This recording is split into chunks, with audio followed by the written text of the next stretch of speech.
নমস্কার, সঞ্চিতার রান্নাঘরে সবাইকে স্বাগত। আজকে আমি দেখাবো আম দিয়ে কাঁচের পায়েস। তবে আসুন দেখে নিই। প্রথমেই আমার যেটা লাগবে সেটা হচ্ছে এই পায়েসটা করতে সাবুদানা। এটা ছোট দানার সাবু। এখানে 100 গ্রাম সাবু আছে। 100 গ্রাম সাবু এই চায়ের কাপের 1 কাপ। তা আমি ভালো করে ধুয়ে নেব। সাবুদানাটা আমি খুব ভালো করে ধুয়ে জল ঝরিয়ে নিয়েছি। এবার আমার যেটা লাগবে সেটা হচ্ছে দুটো আম আমি খুব ভালো করে ছাড়িয়ে নিয়েছি। এর থেকে এই আমটার আমি পাল্প করে নেব। মিক্সির বাটিতে ভালো করে ঘুরিয়ে আমি এটার পাল্প বের করে নেব। এই দুটো আমের পাল্প আমি মিক্সিতে ব্লেন্ড করে নিয়েছি। এবার এই সাবুদানার মধ্যে এই 1.25 কাপ মতন আমের পাল্পটা দিয়ে আমি এই সাবুটাকে মাখিয়ে আমি ভিজিয়ে রেখে দেব অন্তত আধা ঘন্টা, যাতে সাবুদানাটা ফুলে যায়। এই আমের পাল্পটা কিছুই না, জলের কাজ করবে। এবার আর একটা জিনিস আমার লাগবে, সেটা হচ্ছে দুধ। এখানে 1 লিটার দুধ আছে। এই দুধটাকে আমি ভালো করে জ্বালিয়ে প্রায় অর্ধেক করে নেব। ফিরে এলাম আধা ঘন্টা পর। এই দেখুন সাবুটা ফুলে ডবল হয়ে গেছে, ভিজে গেছে। এই যে এবার এই সাবুটার মধ্যে দিয়ে দিচ্ছি চামচখানেক, এই চামচ 2 মতন চিনি দিয়ে আমি এই সাবুটাকে খুব ভালো করে জল ছাড়া ব্লেন্ড করে নেব। সাবুটাকে আমি বেটে নিয়েছি। দেখুন খুব মিহি হয়নি, কারণ জল ছাড়া তো একটু দানা দানা আছে। দানা দানা থাকলে কোনো অসুবিধা নেই, খুব একটা একটু নরম আছে। সেই জন্য আমি এর মধ্যে একটু দিয়ে দিচ্ছি কর্নফ্লাওয়ার। 3 চামচ মতন কর্নফ্লাওয়ার দিলাম, লাগলে আর একটু দেবো।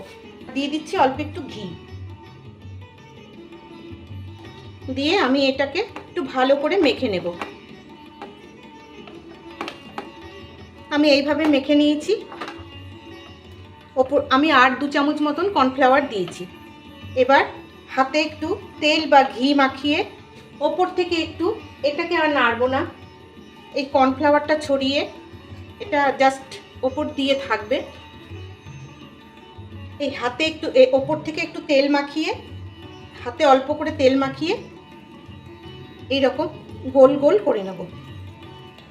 এই যে সাবুর এগুলো একটু স্টিকি হয়, সেই জন্য একটা বাটিতে লুচির মতন একটু তেল নিয়ে নেবেন। সামান্য একটু হাতে তেল দিয়ে এইভাবে গোল করলেই কিন্তু হয়ে যাবে। এইভাবে সব বানিয়ে নিলে খুব ভালো হবে। সব বলগুলো আমি বানিয়ে নিয়েছি। এই দেখুন এবার কড়াইয়ে বেশ খানিকটা আমি জল নিয়ে নিয়েছি। এবার এই জলটা আমি ফুটতে দেব। জল খুব ভালো মতন ফুটে গেছে। এবার এই বলগুলো আমি ছেড়ে দেব। সব বলগুলো ছেড়ে দিয়েছি। এবার বলগুলো আমি একটু সেদ্ধ হতে দেবো। বলগুলো কীরকম নিজে থেকেই উপরে উঠে গেছে। এগুলো আর একটু স্বচ্ছ হওয়া অবধি আমি সেদ্ধ করে নেব। মিনিট 5 খুব ভালো করে ফুটিয়ে নিয়েছি টকবক করে।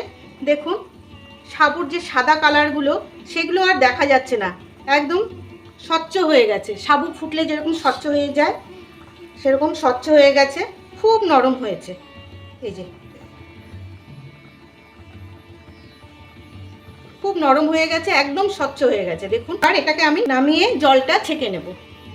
এইদিকে পাশের গ্যাসে ফুটতে দেওয়া দুধটা দেখুন অর্ধেক শুকিয়ে গেছে। এই দুধটাকে আমি এই গ্যাসে নিয়ে আসলাম। এর মধ্যে দিয়ে দেবো একটা 10 টাকা দামের গুঁড়ো দুধ। দুধটাকে ভালো করে আমি মিশিয়ে নেব। দুধটা ফুটে গেছে। এবার এর মধ্যে দিয়ে দেবো অল্প একটু বাতাসা। আমি বাতাসা দিচ্ছি, আপনারা চাইলে চিনিও দিতে পারেন। অল্প করে দিলাম। এই যে আমের পাল্পটা, এটার মধ্যে আমি আরেকটু মিষ্টি দেব, সেই বুঝে আমি এখানে মিষ্টিটা দিলাম। এবার এই যে কাঁচের বলগুলো আমি এর মধ্যে ছেড়ে দেব। দেখতে একদম মনে হচ্ছে হলুদ কাঁচের বল। এবার এই দুধের সাথে এই বলগুলো কিছুটা অন্তত মিনিট 2 আমি ফুটিয়ে নেব। খুব ভালো করে ফুটে গেছে। এর মধ্যে দিয়ে দেব সামান্য একটু, 1/2 চামচেরও কম একটু কর্নফ্লাওয়ার দিয়ে আমি ভালো করে নাড়িয়ে নেব। এবার মিনিট 2 দুধের সাথে ফুটিয়ে নেব। বলটাকে পাশের গ্যাসে ফুটতে দিয়েছি, আর এই গ্যাসে বসিয়ে দিলাম আবার এই কড়াইটা। কড়াইয়ে দিয়ে দিচ্ছি এই অবশিষ্ট আমের পাল্পটা। মিক্সিতে লেগে থাকা আমটাও আমি অল্প একটু জল দিয়ে গুলে দিয়ে দিচ্ছি। এবার এই আমের মধ্যে দিয়ে দেব 2 চামচ মতো চিনি। দিয়ে দিচ্ছি অল্প একটু কাজু। কাজুটা ভেজে দিলে ভালো হতো, আমি একদম ভুলে গেছি, তাই এইভাবেই দিয়ে দিলাম। দিয়ে দিচ্ছি ভেজিয়ে রাখা একটু কিশমিশ, চিপে দিয়ে দিচ্ছি। দিয়ে এটাকে একটু ঘন করে নেব। বেশ করে রান্না করে নিয়েছি। দেখুন আমটার কালার চেঞ্জ হয়ে গেছে, হলুদ থেকে একটু লাল কালার এসছে। এবার এটাকে অফ করে আমি ঠান্ডা করে নেব। এটাও একটু ঠান্ডা হয়ে গেছে। দেখুন বলগুলো জাস্ট চকচক করছে, আর দুধটা এই যে কতটা ঘন হয়ে গেছে। আর এর মধ্যে এই আমের পাল্পটা মিশিয়ে দেব।